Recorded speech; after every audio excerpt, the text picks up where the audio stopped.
of what these two IRs are doing. Number one, two are supposed to develop and enhance the local market, and what have been the effect of these two IRs on PAGCOR as a regulator and operator? Actually, it's an interesting question, and I'd like actually to add to what Armin was saying. And internationally, there's a lot of discomfort with the dual role of PAGCOR. But one has to understand the history of PAGCOR and why PAGCOR was created.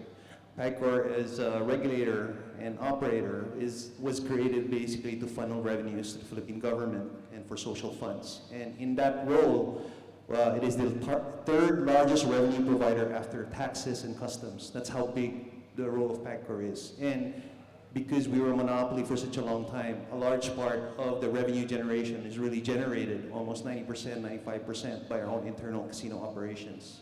But as we opened up the market for integrated resort, as Resorts World came in, and Solaire, and upcoming City of Dreams, this has upset that balance, because number one, the revenue streams and the performance of the integrated resort is by bounds large, way above the PAGCOR casinos. And the amount of license fees generated by these integrated resorts has also been substantial.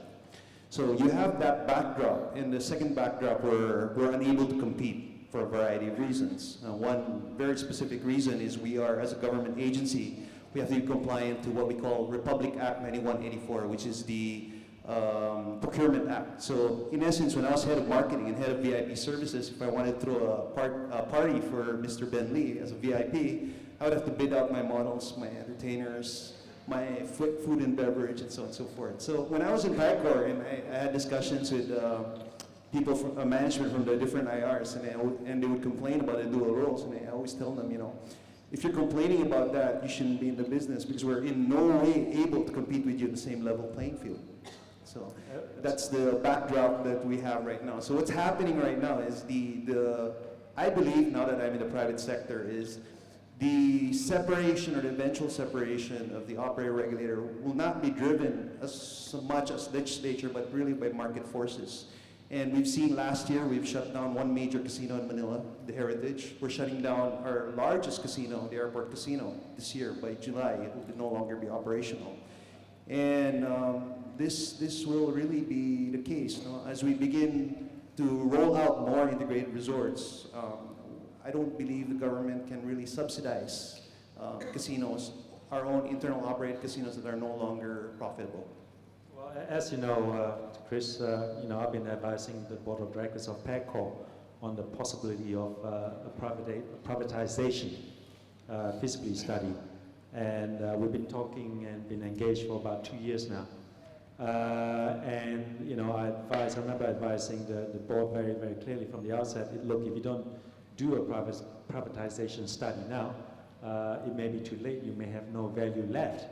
And I believe they recently finally came to the realization that with the closure of Heritage and Parañaque the next couple of months, as well as continuing downward trend of the PAGCOR casino revenues, is it too late for them? Is there anything left to be salvaged? I don't believe it's too late. In a way, this is where the advantage of being an operator regulator falls into play. No, it's not too late, but I believe the business model for PAGCOR will really shift, from operating 100% owned casinos. We've launched an experimental scheme in the Midas, which is really a 65-35 marketing agreement with another publicly listed firm, in which marketing is taken care of by our partners there, and it's proven to be moderately successful, and there's potential there.